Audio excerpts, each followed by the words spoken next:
Hey everyone, this is Mike here again, and if you have a 2010 Chrysler Town Country and it's making a lot of noise, the engine is making noise like you sounding like a race car going down the street. Not a good look for a vehicle like this because it has more of a classy profile.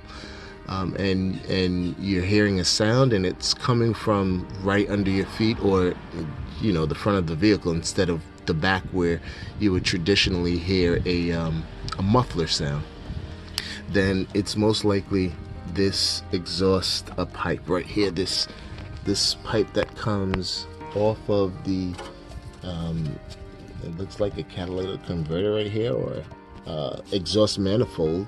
And this first pipe that hits it right here, there are two joints, one joint here and one joint here. Others may call it a flange here and a flange here. And after a while, these bolts, they become so rusted that they actually separate. There's no material, there's no substance to keep them together, and they turn brown as this, and they separate. So what I had to do was I had to drill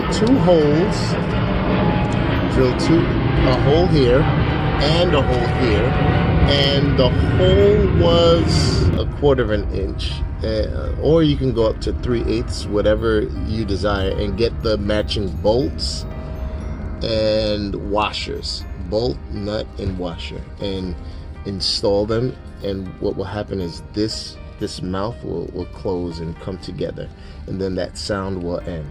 But in my case, I don't have the same fortune as everyone else. So in my case, when I did this, close this up, close that up, then all of a sudden I heard a noise back in the muffler. So I still have to trace that out, and you'll see that happen, especially in whenever you're dealing with any type of pipe system where you have pressure, that once you close up one section, and it will also reveal another section, and